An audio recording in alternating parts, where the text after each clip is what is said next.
इथं आपल्यासोबत भाजपचे आमदार गिरीश व्यास आहेत। गिरीशजी, काय घडतंय नागपूरमध्ये? रोज काही ना काहीतरी बातमी येते आणि आज जो प्रकार घडलेला आहे तो तर खूपच भयंकर आहे। काय माहिती तुमच्यापर्यंत पोहोचली आहे? असं आहे की ज्या घटनेमुळे हे सगळं तयार झालं क्षुल्लक कारणावरून गेले अनेक दिवस त्या परिवाराचं आपसात जमत नव्हतं आणि त्या याच्यातून त्यांनी घुरून हे विकृतीच आहे याला आपण म्हणूया। गिरीशजी, खरं तर आपण ह्याला क्षुल्लक घटना असायचा उल्लेख करतायत, पण एक दारू माफिया दोन सख्ख्या भावांची त्यांच्या घरी जाऊन हत्या करतो, हे इतकं क्षुल्लक कारण वाटतंय का तुम्हाला? त्यांची आपसामध्ये जुनी वैमनस्य असेल, पण कुणाची हत्या होणं हे आमच्या मते क्षुल्लक कारण नाहीये। मधला उल्लेख कुठेही नाही, वर्तमानपत्रात कुठल्याही बातमीत नाही। ते शेजारी शेजारी होते, त्यांचं आपसात काय होतं या बाबतीत नाही, पण अशी घटना घडली ही मानसिक विकृतीच्या माध्यमातून घडलेली घटना आहे, वैमनस्यातून घडलेली घटना आहे, याचा आम्ही निषेध करतो।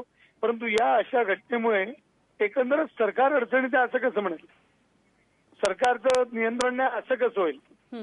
एखाद्या परिसरामध्ये काही घटना घडते त्याची दखल पोलीस यंत्रणा घेते। आपण कुठल्या पोलिसांकडनं, कुठल्या पोलीस स्थानकातनं ही माहिती घेतलेली आहे की क्षुल्लक कारणावरनं ही हत्या झाली, त्यांचं आपापसात वैयक्तिक कारणामुळे काहीतरी भांडण होतं? कुणी आपल्याला ही माहिती दिली, आम्हाला जरा सांगाल का?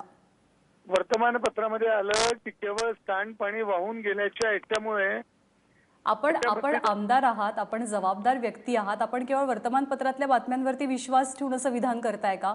शहानिशा करावी असं आपल्याला वाटत नाही का पोलिसांकडनं? तुम्ही मला इन्स्टंट फोन केला त्याच्यावरनं एवढंच मला घ्यायचं आहे, माहितीची वर्तमानपत्रातली तीच। मला माहिती नाही की तुम्ही मला या विषयावर प्रतिक्रिया घेणार, तर मी त्याच्यामध्ये एक इन्व्हेस्टिगेशन ऑफिसर म्हणून गेलो असतो तिथे, बाकीचे सगळे कार्यक्रम सोडून। असं नाही होत, एक लक्षात घ्या, त्याच्यामध्ये जी काही भाजपचे आमदार म्हणून खरं तर आपली जबाबदारी आहे की नागपुरात काय घडते, आजूबाजूला काय घडतं आहे याची जाणीव ठेवणं किंवा त्याची माहिती ठेवणं।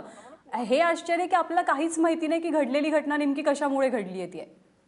नाही, नेमकी कशामुळे घडली हे मी सांगितलं आपल्याला, त्यांच्या आपसामध्ये सांडपाणी वाहून गेल्याच्या याच्यावरनं झालेली घटना आहे।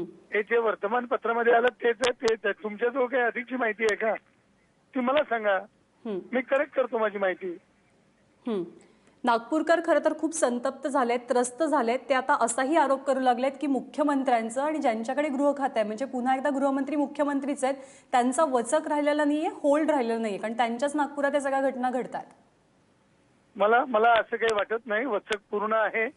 गुन्हेगारांना इथे रोज पोलिसांची यंत्रणा गतीनं मागे लागलेली आहे, अनेक गुन्हेगारांना आतमध्ये जेलमध्ये टाकण्याचं काम चालू आहे आणि मला असं वाटतं अशी कुठली परिस्थिती नाही। आपण तिथून बोलण्यापेक्षा इथल्या प्रतिनिधीला विचारा, मी त्याच्यावर फिरून दाखवायला त्याला तयार आहे। परंतु अशी कुठली अव्यवस्थित परिस्थिती, हाताबाहेर गेलेली परिस्थिती, नक्कीच, म्हणजे आपल्या मते नागपूरमधली परिस्थिती हाताबाहेर गेलेली नाही। गिरीशजी, खूप खूप धन्यवाद आपल्या प्रतिक्रियेबद्दल।